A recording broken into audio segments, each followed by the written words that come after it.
Hello, everyone, and welcome to the second webinar in our 2024 science series entitled Standing Out in the Storm, Caregiving in Rare Disease. I'm Erica Berg, Director and Senior Editor for Custom Publishing at Science, and I'll be the moderator for this discussion. This is our fourth year exploring the challenges and successes in rare disease from a variety of angles. Last year, we tackled advocacy. This year, we've shifted our focus to what we can learn from personal stories of triumph. In June, we had a wonderful conversation about how to successfully navigate mental health in rare disease. You can check that out on science.org. Now, we're turning our attention to heroes who don't wear capes. I'm talking about caregivers. Caring for someone with a rare disease comes with many challenges, often requiring a multifaceted approach that addresses medical, emotional, and practical needs. In this discussion, we'll tease out valuable knowledge and strategies to navigate the complexities of caregiving in the context of rare disease. Ultimately, the goal is to empower caregivers to provide effective support while maintaining their own well-being. Not an easy balance. Before we get started, I wanted to give a few instructions about the viewing console. Just to the right of the video window is the Presenters tab, where you can find photographs and biographies of today's speakers. You can log into your social accounts during the webinar to post updates about the event. On X, you can add the hashtag #ScienceWebinar. We pre-recorded this webinar a few weeks before this broadcast, so we won't be able to take live questions from viewers. But we'll do our best to cover the topic as comprehensively as possible in the limited time we have. You can feel free to leave comments for us using the Ask a Question tab to the right, and can reach us there if you're having any technical issues. You can also email feedback to webinar@AAAS.org. Finally, a thank you to Foundation Ipsen for sponsoring today's event and this series. I'd now like to take the opportunity to welcome our panel today. I'll give each of them a chance to say hello and introduce themselves. Here in our studio at the National Press Club, I'm pleased to welcome Sandy Gumarov. Hello, Sandy. Good morning. And Erica, thank you so much for having this seminar and inviting us to speak. I only wish that when my daughter Lauren was born, that we had a resource such as this that I could refer to.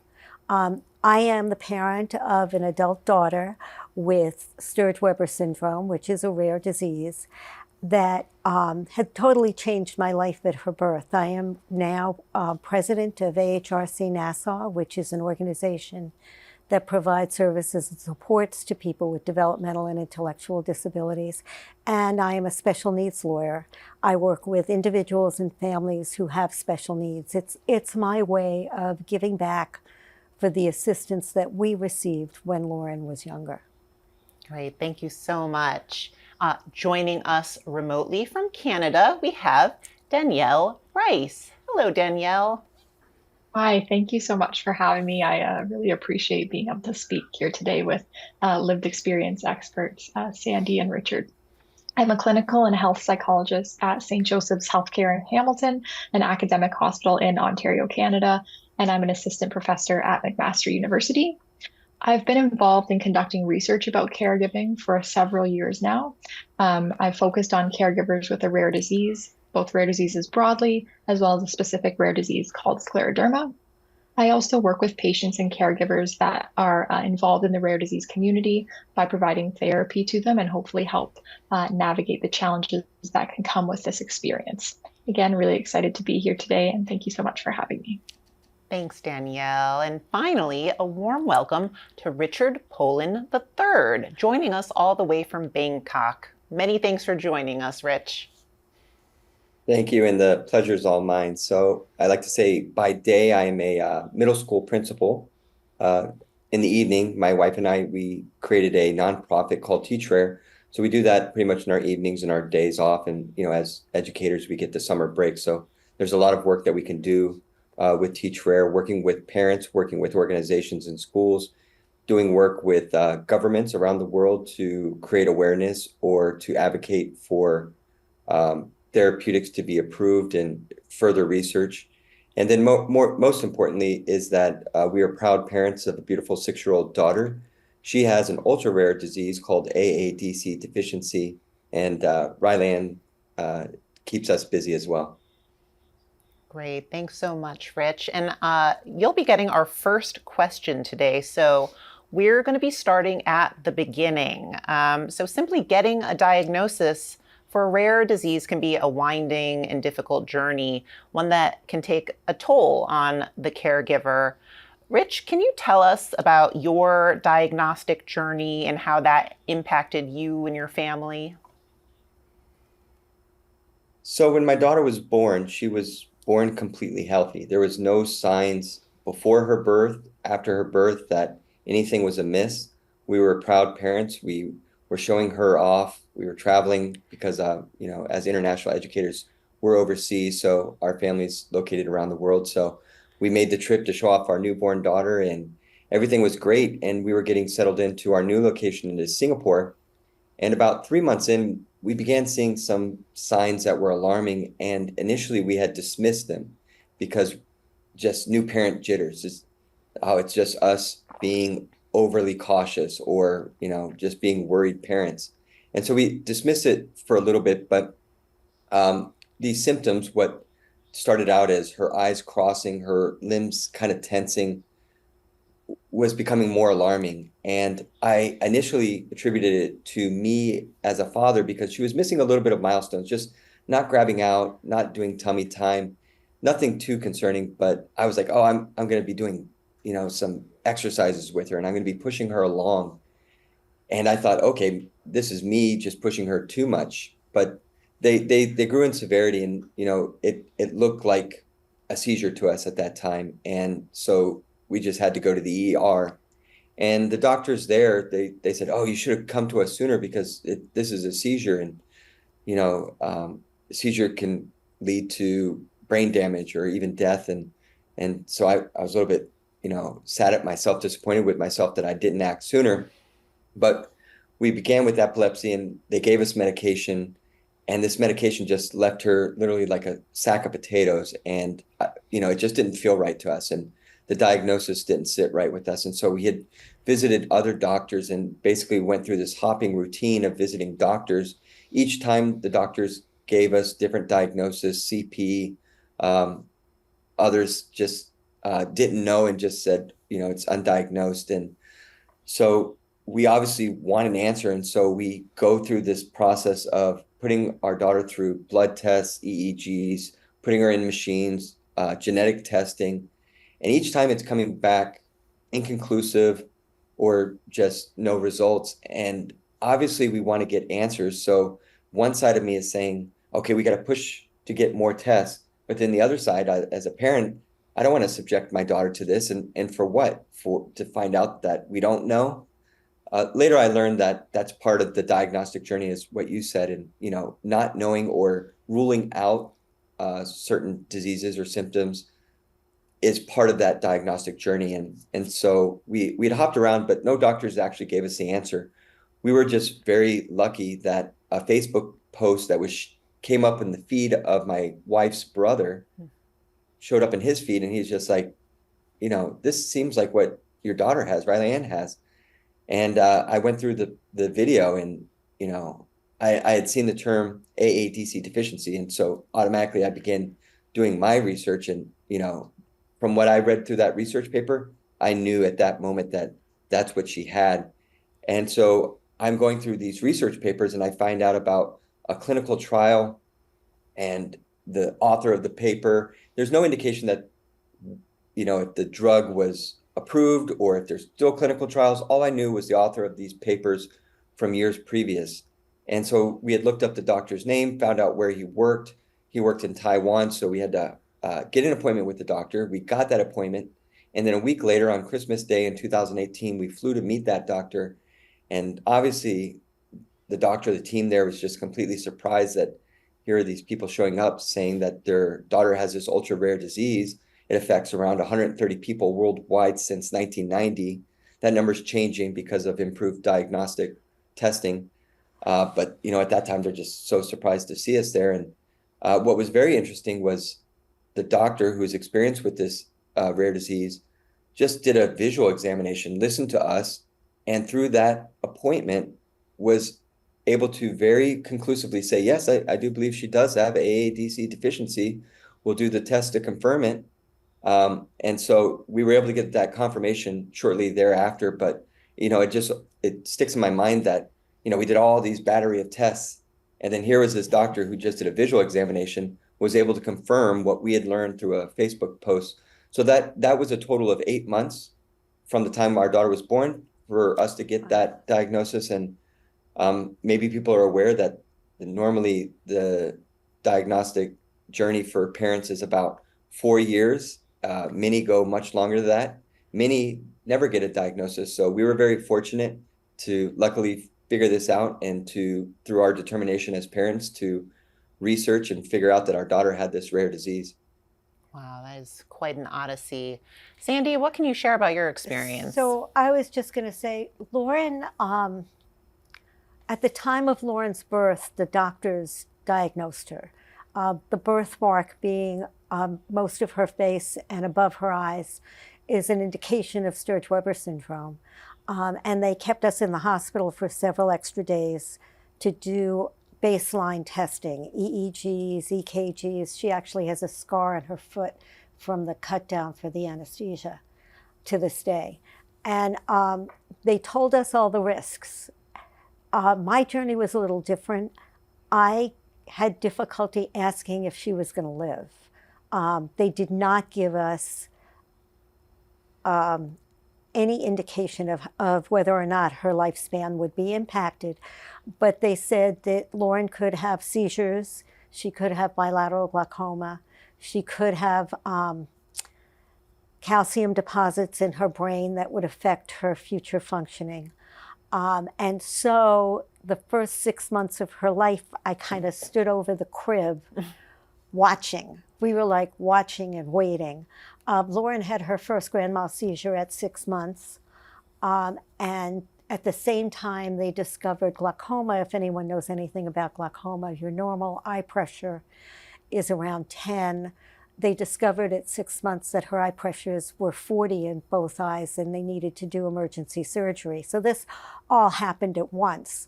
And thereafter, she had uncontrollable seizures for the first 7 years of her life, even though she was on medication. And we had lots of bad experiences in hospitals. We luckily had a very good doctor, good neurologist. And the worst journey was the glaucoma, because the world-renowned specialist at the time was located at Mount Sinai in Manhattan. And he would put Lauren in a papoose board and every 3 months put her under anesthesia to do a pressure and take testing of her eyes. And that went on for 7 years.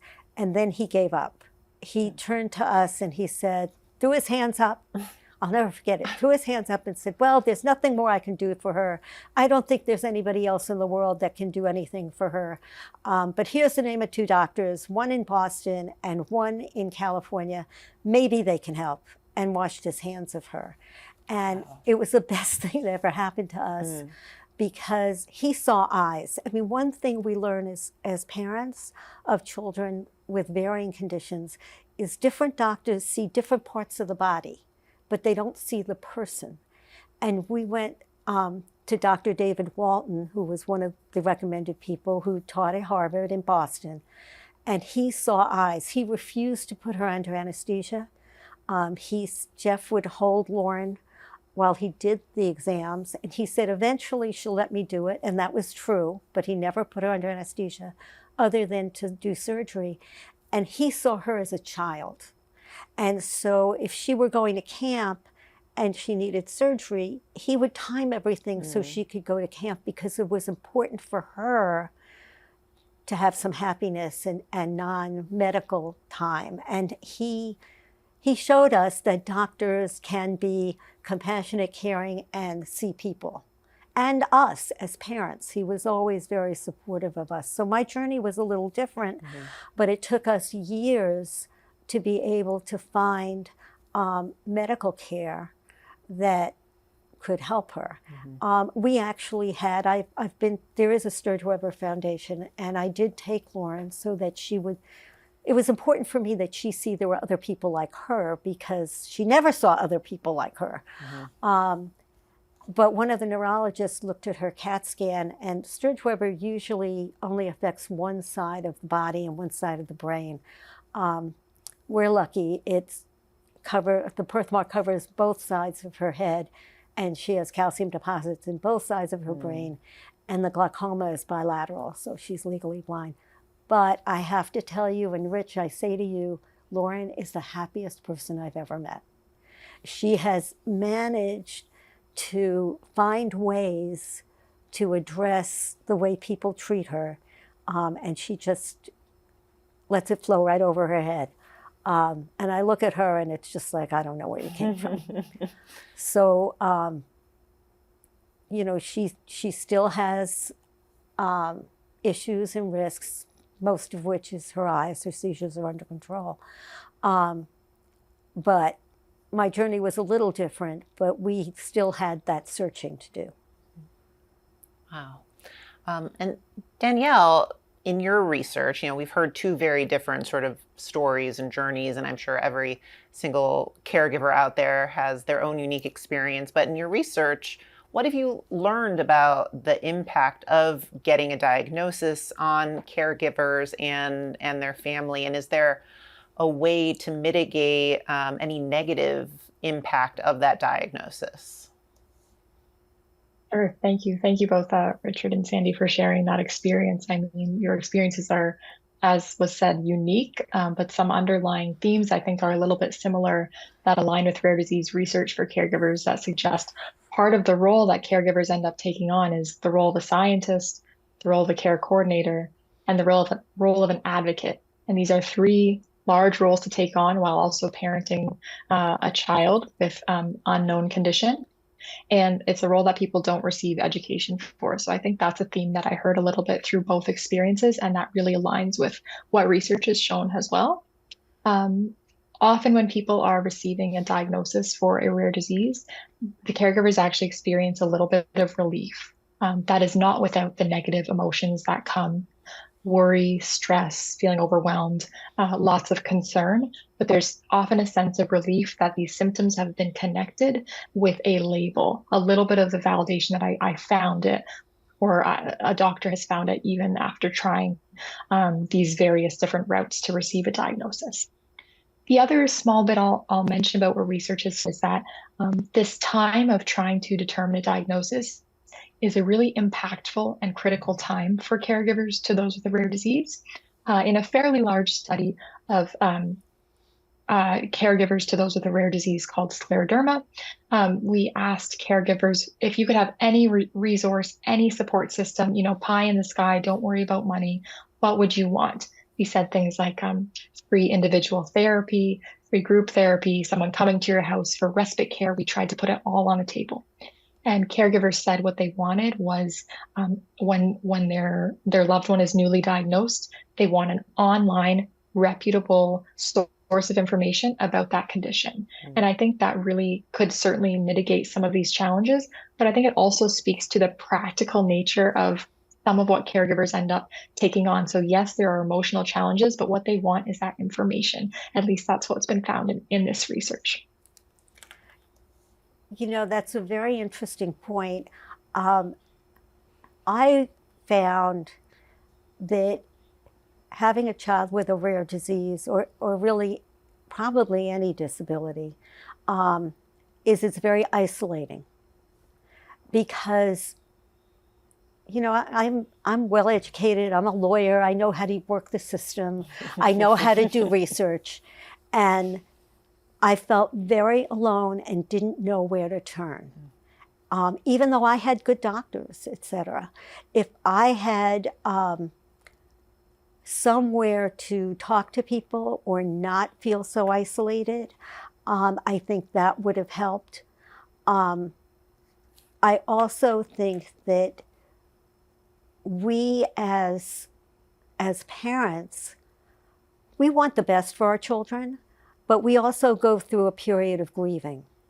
And I don't know that grief, particularly Lauren was my first child, Rich Ryland, I think, was your first child. You have all of these hopes and dreams and kind of somewhere in your brain what that's going to be like. And when you have a diagnosis, or for me at birth, it was clear from what the doctors were telling me that the likelihood of Lauren having a typical life was not going to happen. And so that pain is always there and always under the surface. But it's very hard to share with people who can't really understand it and who are, oh my God, this is terrible. And I also was told from an early age that there were places for people like Lauren, for children like Lauren, and I didn't have to live with it. And my reaction to that was, you're not taking my child away from me. Wow. Well, it's So picking up on something you said, you didn't know where to turn, but, I found you, Sandy, and you, Rich, while I was exploring, trying to find these stories of triumph and success within this challenging space of caregiving and rare disease. And you both basically became places, people where other people can turn to when they're in a similar situation. Rich, I was hoping that you could tell us a little bit about how you created this amazing resource for caregivers, Teach Rare. Can you share with us a little bit about that and how you've been helping caregivers get healthcare in parts of the globe where it's particularly challenging? Yeah. So what initially prompted us to kind of get into this was, and Sandy talked about this, this period of grief, and we could have a whole session on this process that parents go through, and there's a lot of differences, but there's a lot of similarities as well. But for me, once I accepted my daughter, I was still just a wallflower. I was just listening in, getting resources and dedicating myself to my daughter, obviously. But then I was on an online webinar, and there was another parent whose son had passed away from AADC deficiency, which is very common in our community. Life expectancy is around 4 years old. And here he was, his son had already passed away. He has no tie necessarily to the community. He could easily just go on with his life, but he was still giving back to the community, trying to raise support, give motivations to parents, share his story. And I just thought to myself, who am I? I'm just sitting back here doing nothing. And here's his father giving his all. So it really caused me to change my mindset. And I also write a weekly column for AADC News, and I kind of talk about this journey weekly on how you're changing that mindset that Sandy was talking about. You have these dreams, and obviously these dreams change. And for me, it was, okay, you're pushing through and you're trying to make these dreams of a typical parent happen. I'm going to go to Disney World. I'm going to try to make this happen. And then you end up doing more harm, and you don't have memories. Your child is definitely not enjoying it. And so kind of going through this process, my wife and I came through the other side, and we wanted to give back to our community. And we started Teach Rare because I have my educational background. I'm principal, but I have a background in language development and special education. My wife is a special education teacher, certified in autism and many other handicaps. And so here we are with all these resources, all these networks. We just wanted to leverage all that and be able to give that back. So although we're based in America, we're very international. We work with international schools, so we can really get this outreach to other parents around the world. And what we're doing is we're providing services. Usually it's one-on-one, face-to-face, or through online. And we're just giving them tips because they are the front line of caregiving, in addition to being the coordinator of all these healthcare. So we're giving them strategies on how they coordinate doctors, physical therapy, speech therapy, because those separate organizations don't talk to each other. So you don't have this, treatment plan that each of those healthcare professionals can rely on. So through our organizations, we give that information to the parents, but we began seeing that, it's because of rare diseases, we're spread around the world. We do events and we bring people there, but we still wanted to do further reach. So we began again leveraging organizations that we work with and the schools we work with to do more about training teachers and building inclusion in the schools. So we've created some curriculum, lesson plans, children's books, and this is to make students more aware of rare diseases, but then also inspire them to be future researchers, doctors, change makers, problem solvers.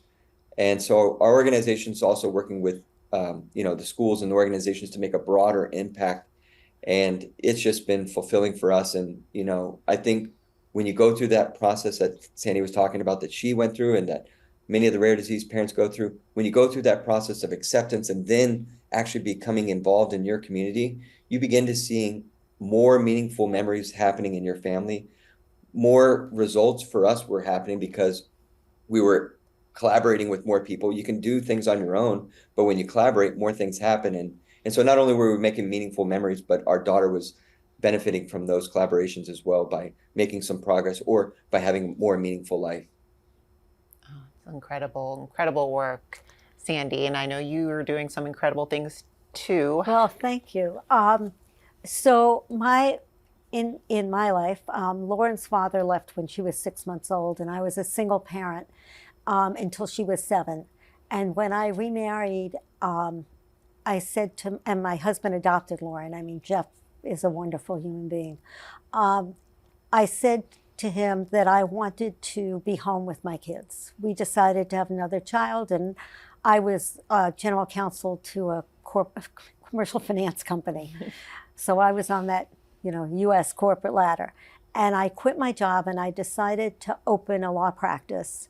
And I wanted my law practice to be limited to people with special needs. As I said, I'm a fairly educated, I know how to work the system person. And it was hard. It was hard for me as a single parent and as a mother of a child with disabilities. I knew nothing when she was born. And so having learned what I had learned over the years, and luckily had found someone who approached me and was able to tell me, there are schools where Lauren can go, and about special education and the services and supports we could get, I decided that I wanted to give back also. I also got very involved with AHRC Nassau, and I believe they saved her life. They had a school. Lauren had been expelled at age 6 from a special ed school called BOCES on Long Island. And they wanted me to put her in residential placement, which happened for maybe a year. And then I found AHRC through a friend of Jeff's family. And within 6 months of Lauren going to their school, the behaviors that had gotten her expelled were gone. I don't know what they put in the water. I don't know what they do in that school. But they enabled me to keep my family together, and they enabled her to grow and to thrive. And I think it was a level of acceptance. Nobody made fun of her. It was not acceptable at that school. The teachers knew how to deal with children with bizarre behaviors. And Lauren had had all those awful life experiences. She was in and out of hospitals. Her father left. I was like, can't you understand? You're supposed to be able to deal with children. So I decided to get very involved with AHRC Nassau, and I went on the board. I'm now president, but I would do anything for them because they enabled us to have a life. And I wanted to give back to my general community because I knew that there were other parents and families who had no idea what to do. They didn't know that they could get services and supports from 0 to 5 years old, and then special education services and adult services. And the system in anywhere in the US is not easy. It's not simple and it's not easy. So I did open my practice. I did speak to the executive director, the then executive director at AHRC, and I said, do you think I can make a living? Because I wanted to do this, but I had to make a living and help support my family. And he thought I could, and I did. So if it wasn't for Lauren, I wouldn't be sitting here. I wouldn't be doing what I'm doing.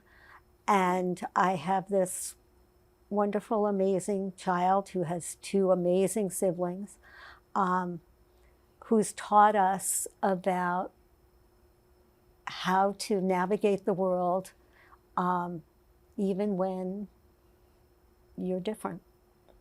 Thank you for sharing that.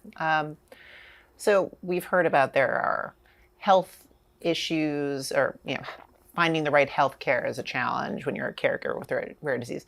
Finding legal support could be a challenge when you're a caregiver of rare disease. And I wanted to switch a little gears a bit right now and talk about the mental health aspect of caregiving. And Danielle, I'm wondering, from your research, since mental health is a big part of your research, if you could share maybe some strategies for how to address mental health issues in caregiving for the caregivers themselves. Are there successful strategies for integrating that into their overall of all of the many things they're looking out for: legal, health, physical?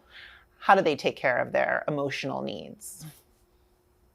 Definitely happy to speak to that. And I would like to just note, as we've discussed today, the challenges that come up with caregiving to someone with a rare disease. These can include diagnosable conditions like anxiety, depression, but also feelings of caregiver burnout, feeling overwhelmed, stress, financial challenges. At the same time, Sandy just gave such a beautiful statement about some of the positives that can happen while you're in this role that you didn't, choose. It was an unexpected role. It can bring a closeness together in families. It can have someone change their career, become experts in advocacy. And I think that some of those benefits are sometimes forgotten, or those positives that can be integrated in someone's life when supporting a loved one with a rare disease. So I just wanted to note that before I get into more of the negative aspect, which is sometimes the mental health challenges that can come with rare diseases. There are a couple of sort of tried and true supports that can help mental health in this realm. One is certainly, as has been spoken to, trying to connect with a rare disease organization. That can be a local one if there's enough in the rare disease, or it can be more broad international, as Richard spoke to, looking for anyone with a rare disease more generally.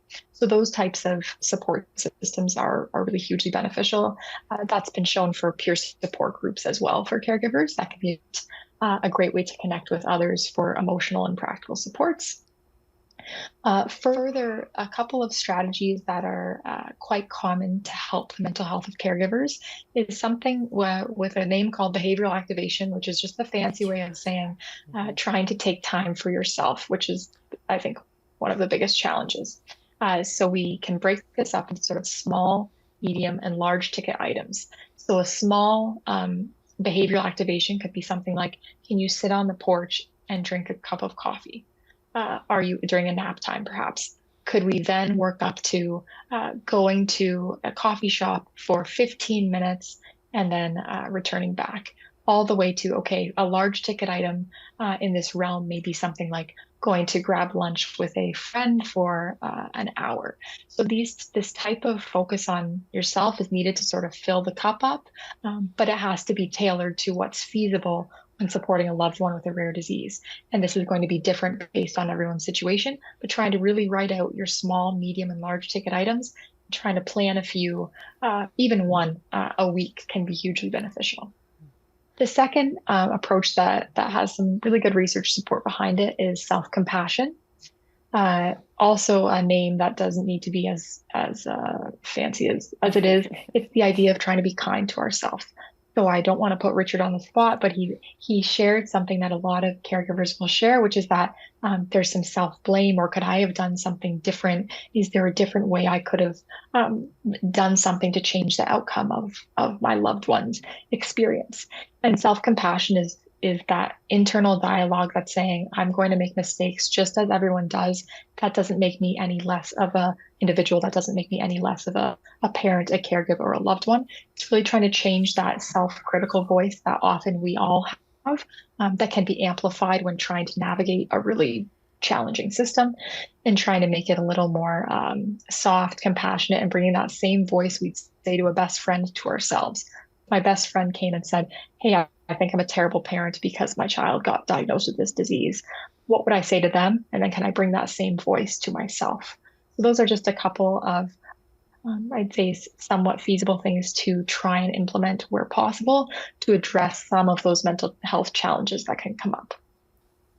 Right. Thanks, Danielle. And Rich, would you mind sharing with us sort of how the caregiving experience has affected your own sense of well-being, and if you've had any successes, personal strategies that have worked for you in helping yourself with mental health?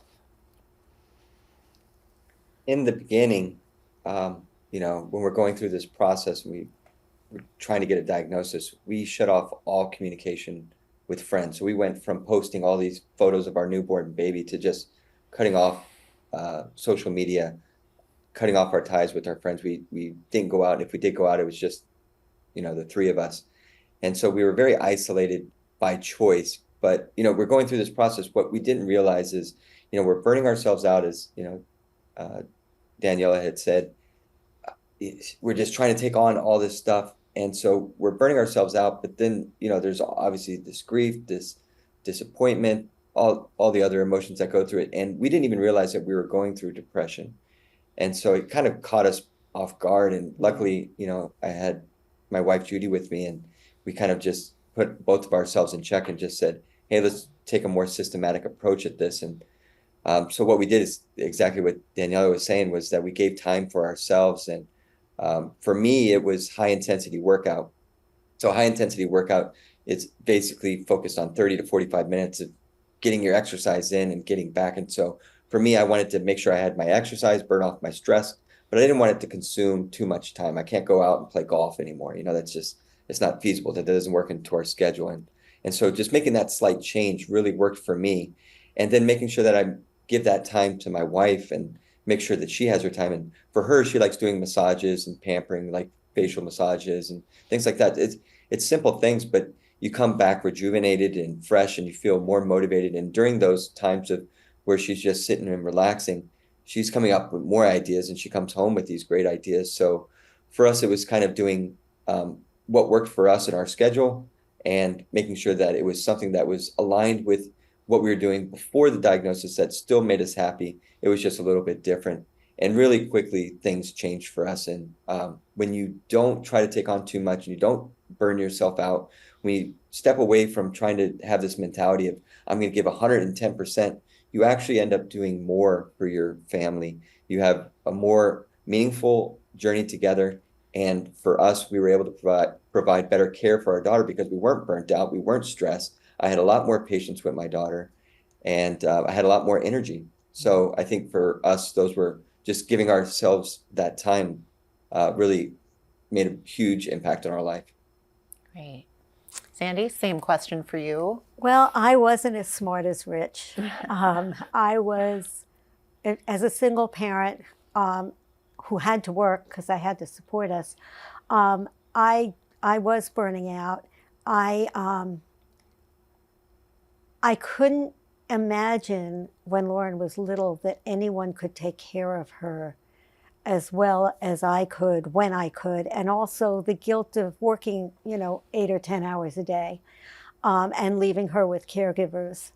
Once she started school, it was a little easier, but I actually had a panic attack. I don't know if I can really talk about this, but I had a panic attack when I was driving with her in the car. She was 2.5.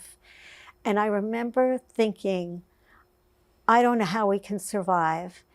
And I was on the elevated BQE in Brooklyn, in New York. Yes. And I was trying to figure out how I could have a car accident that would kill us both, because it was unacceptable for me to die and her to live. It was unacceptable for her to die and me to live, and I couldn't figure it out, so I didn't do anything. But thank goodness I was in therapy, and I called my therapist, and he said, you had a panic attack. And we started through therapy and group therapy to address those issues, because it is overwhelming, particularly when you're still trying to figure it out and find a school or find appropriate doctors, and dealing with also many families where there are children with rare diseases and other disabilities are divorced, or families where one or the other parent has left. And I did go through that. And being a single parent is hard enough when you have a typical child. But with all this extra stress, it was very hard. And again, for me, work and finding a way to give back to those who helped. I had a friend who was a teacher of Lauren's when she was 3, who showed the world she was educable, because up until then, nobody thought she could be educated, or that she'll never speak and she'll never, she'll never get through the behaviors. And she showed me that there was hope for Lauren, which helped a lot. But I think for me, it was work, having a distraction, and finding other people that I could work with and through. I did everything I could for Lauren. You said something that struck me, and that is, it's hard to find time. I had a doctor once say to me, you have to take care of yourself because you can't take care of her if you're not in a good place. And it took me a long time to really internalize that and make that happen. But having other people who are going through the same thing, maybe not the same condition. It didn't have to be someone who had a family member with Sturge-Weber, but who was just going through the same kinds of things that Rich and I went through, was very helpful, because I could see that there was light at the end of the tunnel, so to speak. But it was hard. It was hard. And Rich, in what way are through Teach Rare are you working toward addressing sort of the mental health needs of the population you serve with that program? It's been fun doing it, because it's been therapy for us as well, just by being able to communicate and collaborate with all the parents that we're reaching out to. One of the best things that we've done is these events where we bring together parents in special needs and rare disease community, and we put them at an event, and they're going through stations. They're able to meet with healthcare professional, physical therapists, occupational therapists, speech therapists, other types of therapies, and they go through, they're learning, they're taking strategies home with them, but more importantly, they're there with each other to just share stories, to lean on each other. But also during the events, we take time to, my wife will take all the moms out to do a massage, and so there's a timeout where we'll have masseuse at the event, and so the moms are able to take some time away, get a massage, and they're talking with each other. And we had that happen at our last Bangkok event, and then at an event in Boston, we took all the parents out to go eat. So we had this army of strollers and wheelchairs going through the cobblestone streets of Boston, and we went out to get some lobster and to the aquarium, and we're all there together helping each other, because you may feel unmotivated or like you can't do it if you're by yourself. And so when you have a group of people who all have the same challenges and know how to, okay, here's a curb, we're going to help this parent, this person's going to go across the street, and you coordinate this type of activity together, and you're able to have these memories together. And so making sure that we embed these types of extracurricular activities for the parents, either alone time or where we go out as a group, has just been memorable experiences that have filled up our photo rolls when we look back at each of our events. And we brought up a couple times this notion of burnout and how that is a big issue in caregiving. Danielle, is there practical tips, strategies for avoiding burnout for caregivers? Has research shed any light on this? Yes, and the research is quite similar to that behavioral activation and self-compassion Hmm. tips previously. But number one is certainly trying to work on accepting that your health is important and your mental health requires some space and some time. It's a really hard thing to try and accept that and build time for it when, again, schedules are filled with appointments, uh, caring for your loved one, researching, doing advocacy work on top of work. So it is genuinely, it's incredibly challenging. But even that mindset of accepting that this will not work, I won't be able to continue at this rate long term is a really relevant and important first step.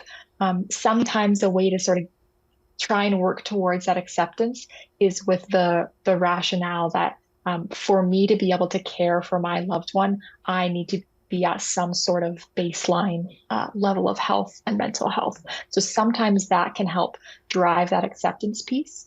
The other aspect that sometimes people hold on to is knowing that a caregiver's health is actually directly related to their loved one's health. Mm. So if you're wanting your loved one to be as well and as okay as they can be and attend their appointments, one of the things that's correlated with that is the caregiver's health. So sometimes it is, how would I have time to go for lunch with a friend? Why would that be a priority in my life? Sometimes shifting that to the perspective of this will help me with my health and well-being, which in turn helps my loved one, is an important is one way to think about trying to get that acceptance piece that one's health is important. The last thing I'll say on that piece is just breaking down the expectations way smaller probably than what's expected. The examples of hit the high intensity workouts are fantastic. Mm. If someone's starting without working out at all, can you simply have the goal of putting on running shoes? You may not have running shoes accessible. Putting on running shoes and going for a 5-minute walk. Like if you're starting at no exercise and you started at none before, really grading that at the smallest step that you would look at me and say that is silly and way too easy. That's the step I'd want someone to start at, and then work their way up to fantastic 40-45 minute hit workouts. So really breaking that down once you've accepted, okay, I need to focus on my health. Where do I start? Start at that smallest piece. We want to set you up for, we want to set caregivers up for success. So those would be a couple of tips that research has really found relevant. And again, those both help the caregiver as well as the loved one's health and their well-being. The one thing you haven't mentioned that I think helped me was that Lauren was entitled to a life, that she was probably going to outlive us, and that she would be able to achieve some level of independence. And what happened in my world is AHRC has a sleepaway camp. Lauren had gone to day camp, has a sleepaway camp where Lauren happens to be right now. She's been going for like 30 years. But they had a 1-week session. And I trusted them and I knew the people who were running the camp. And they encouraged me to let her go. And I did. I mean, I will admit, I would wake up at 3 in the morning and I'd be calling camp going, I don't know, is she okay? And they'd say, hold on, we'll go run down to her bunk. And they would run down and come back and they'd say, she's sleeping, she's fine. But I came to realize that if she were in a safe place for a few days and I could sleep for a few days with minimal interruptions, the other 51 weeks of the year, I could deal with anything. And that grew. Lauren ended up going to camp for 8 weeks because she loved it. And camp would say to me, what would you like her to learn this year? And I remember one of the first things I wanted her to learn was how to wash her hair in the shower so that I didn't have to shower with her to wash her hair. They also tried to teach her to tie shoelaces. That was not successful. But today we have Velcro, so it doesn't matter. But that recognition that she is entitled to a life too was really hard for me. But I think once I got there, it made a huge difference in her ability to be independent. and have good self-esteem, etc. So I don't know if that's entered into your research, Danielle. Yes, you're right. The respite care, and I think the way that you've worded it isn't probably well described in any quantitative papers, making sure she has a life. But what you're saying comes through in a lot of the interviews. Absolutely. I think one of the biggest challenges with that type of experience is that accessibility. So the fact that you have them and you know the organizations that support them and support those types of experiences is phenomenal. And I hope that those can be expanded. At least in Ontario, they're pretty few and far between. So I think it's a really good area that probably needs some more resources, as this whole area does. But I think that one probably needs especially expansion there. And it's come up a few times in various ways, but I was wondering if we could talk a little bit about sort of the role of community and sort of networks of people. I know, Rich, your incredible story about, getting a Facebook message from your wife's brother that sort of led you to the diagnosis, and this community where your child can go to camp. Is there research supporting sort of the role of community in networks for caregivers, and how does that work? And how can, for people who are feeling alone and isolated, can they find a network that will be supportive for them, whether that's their family or other caregivers? Well, I go ahead, Danielle. Sorry, no, you first, Sandy. I'd be happy to take a stab. I know that today that our community and many of the communities I'm aware of across the U.S. and some internationally are online. Mm-hmm. So we have resources today that didn't exist when Lauren was born. Lauren was born in 1981, and the internet didn't exist. Social media didn't exist. But today there are things available. You just need to do a little research as to whether or not they're legitimate organizations. Danielle? Yeah. Sure. I was just going to say similarly, I think looking online is great. And also, this could be a good question to ask your specialists. Not all of them will know the answer, but some of them are really well connected with specific rare disease organizations, or at least have a starting point of where to go. With, for example, scleroderma is one I work closely with, and we have a lot of rheumatologists that are directly connected to the organization to try and disseminate and share some of these options for the support network, because again, the rheumatologist will have maybe 20 minutes, unfortunately, with patients and their loved one, but that community organization is ready to spend as much time, and they develop these patient led education nights and support services and conferences. So asking the health specialist that you have sometimes can be a lead if you're finding it difficult to figure out what's reputable, as mentioned, or find that connection. And Rich, I know you're sort of building this community yourself, but what role has community played in your life, and what advice would you give to others who are looking to find a community if they can't find Teach Rare in their neighborhood? Yeah, and I think it's important to kind of just go back to what was said earlier by Sandy and Daniela, is that we are the coordinator of healthcare, and I remember last Rare Disease Day event, February 29th of this year, they shared the fact that it was a survey out of the UK, but more than 70% of the parents were the coordinators of the healthcare. So the person who was finding the doctor, finding the physical therapist, and finding all these places. So I think it's important to say that, that's going to be probably a part of the journey for many of the parents still, that they're going to be coordinators. So, be prepared that you're going to be reaching out to different healthcare providers, and don't get discouraged. I know that Sandy had that story, and I have that similar story where my daughter was denied services because they didn't want to take on the case, or they just, for whatever reason, didn't want her a part of it, because we were looking at typical, gym classes, and they were like, no, she can't join. So, being prepared that you're going to be this healthcare coordinator to go to these different places, but also know that just because our daughter has this ultra rare disease. It's 130 people. The pool of parents that we can reach out to is even smaller, and the organization itself is small.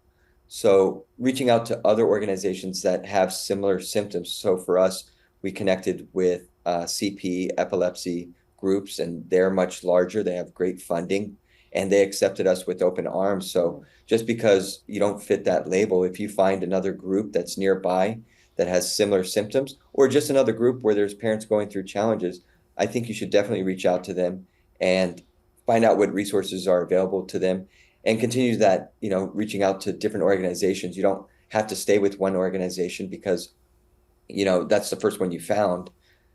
There's plenty of organizations out there. And just as Sandy had said, many of them are online. Many of them are offering free resources such as Teach Rare. Just being able to find that community that you can access starts to create this network where you start finding more. And, again, for our personal journey, once we started doing that, I found so many organizations and groups that I never knew existed. And it's just great to be a part of that community once you get yourself involved and become an active participant in those communities. And if I may, organizations and various communities, schools, etc., have philosophies and personalities. And just if the first one you find doesn't fit you, look for another one.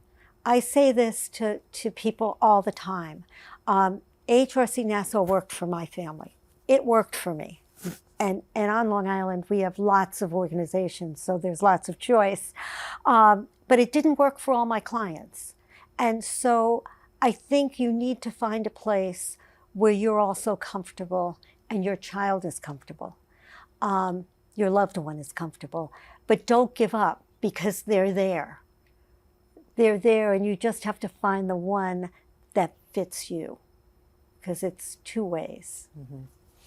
So in our last couple of minutes, I just wanted to ask you, Sandy, if you had some advice for caregivers in terms of long-term planning for the future of their loved ones. I imagine this might come up in your business. In my practice and in my life, it happens all the time. I think we need to think about what's going to happen. Now, I'm in the U.S. Canada, I know, is very similar. As family members, when you get to the point where you can address these issues, because in the beginning, we're all just putting one foot in front of the other. We're just trying to make it through every day. But when you can, you think about what your loved one, I shouldn't just say child, it could be a sibling or another person, what they're going to need. In the U.S., we talk about estate planning and wills. In the U.S., we have financial supports from the government, Social Security, Supplemental Security Income, Medicaid, that are needs-based, financially based. And so there's planning you can do to ensure that your child gets what they need from the government. Now, some people will say to me, well, I don't know that I want government benefits, but in some states, New York being one of them, you can't access services unless you have Medicaid benefits. I don't know why, but that's the fact. So you plan for what you can find out is available for your child, because they're still going to need the services. My daughter still gets speech. Many people with rare diseases will need some type of therapy throughout their life. So you want to plan for, when you're not there, the availability of those services. I also say to families, look at the organizations that are available and find the one that works for you, that can provide the supports when you're not around. And it's really hard to think that far in advance, particularly if you have a younger person. But I think it's important to have an estate plan or an idea where you want your resources to go. I mean, we all lived through COVID, and people died who never expected to die at the age that they died. And so we need to think about will my loved one be able to live alone? And if they're not going to be able to live alone, where are they going to live? To me, siblings were not the answer. My 3 daughters are all very close. Lauren speaks to them frequently. But I never wanted Lauren to live with them because I know the impact of her living with them could have on their futures and their lives. And I don't ever want to be a burden on them, and I don't want her to be a burden on them. So we've tried to encourage her independence, although she'll never be alone, but have her in a place that we know she'll be safe. And so those are the kinds of things I talk to families about. I will turn to someone and say, and so when's your child moving into a group home? And they'll look at me like I'm crazy. But much as we'd all like to outlive our loved one, for most of us, that's not the reality. So I encourage people to think about the future, which is one of the hardest things for us to do, and to plan for that future. And you can. No matter where you are, there are things that you can do. So I don't know if that answers your question. No, I think that's wonderful. And thank you, Sandy. Sandy has shared a bunch of resources that we'll be putting up online. So you can find it in the resources tab that can help with this sort of planning. But unfortunately, we'll have to stop there as we've run out of time. Many thanks to our panelists for being with us today. It's been a delight talking with you all. I learned so much, so many great practical tips that have come out of this discussion. So I hope our audience learned something as well. A reminder to our viewers that you can see a recording of this webinar as well as all the previous events in the series at science.org/webinars. Again, this webinar is the second in our series of 6 running this year, so look out for more soon. If you'd like to send us your thoughts on this webinar, please email webinar@AAAS.org. Also, viewers, I wanted to let you know that in just a moment, you'll be invited to fill out a brief survey. Your responses are so important and will help guide our future conversations on rare disease. Thanks you once again to our panel and to Foundation Ipsen for enabling this conversation through their kind sponsorship. Goodbye, everyone.